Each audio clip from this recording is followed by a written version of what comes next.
What's up, guys? I am the one and only Eagle Double T, and in this video, I'm going to be taking a look at the PlayStation DualShock controllers and how they have changed and evolved.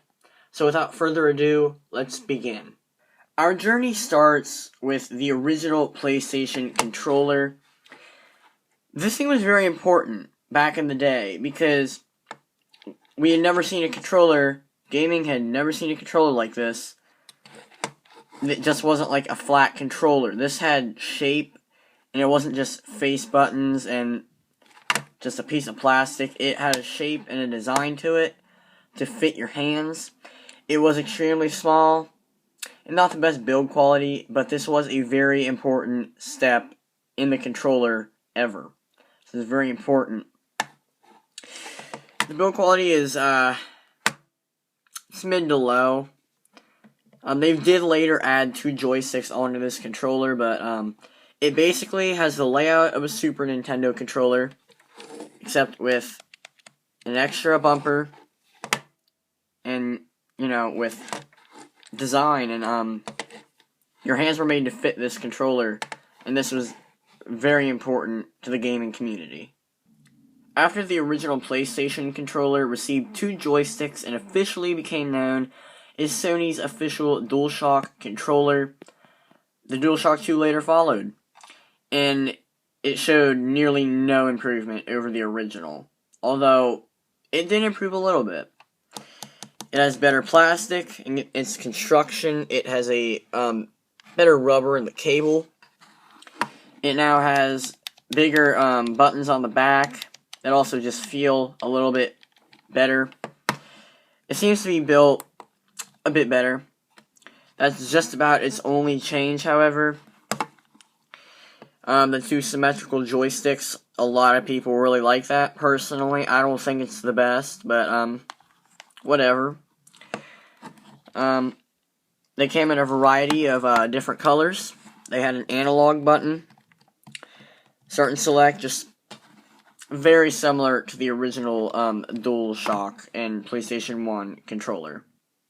I'm not really going to talk about the DualShock 3 because it was pretty much the exact same thing as a PS2 controller, a DualShock 2, except it was wireless with a headphone jack and with, I guess you could consider them at triggers. I don't think they deserve that name, though. So I'm not really going to talk about the DualShock 3. Now we arrive at the DualShock 4, Sony's current gaming controller. This is an improvement over the previous controllers in almost every way. It is more comfortable. It now has a touchpad, speakers. The joysticks are, I guess they're better, not by a whole lot. I feel like my fingers slip off them really easily and the radius is small. The D-pad, it just kind of like goes in a little bit more. Just, it's better. The buttons feel like they're better quality. The build quality at first seems to be nice, but squeaks a lot. It now added a share button, options button. It is rechargeable through micro USB. Has a power light on the back to show various things like your controller battery, your health bar if you're playing a fighting game.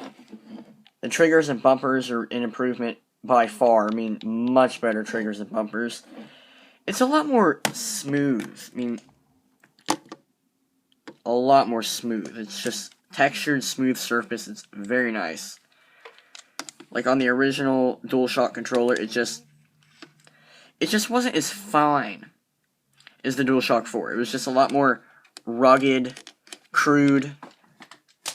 This is definitely the pinnacle of PlayStation controllers. This is, by most, considered one of the best controllers of all time. I'm not going to say it's the best controller of all time, but I will say it is the best DualShock controller. So, yeah, that's pretty much it. Thank you for watching. Please like if you enjoyed the video. Comment what your favorite PlayStation DualShock controller is. And subscribe for more video game content. I am the one and only Eagle Double T signing off. Goodbye.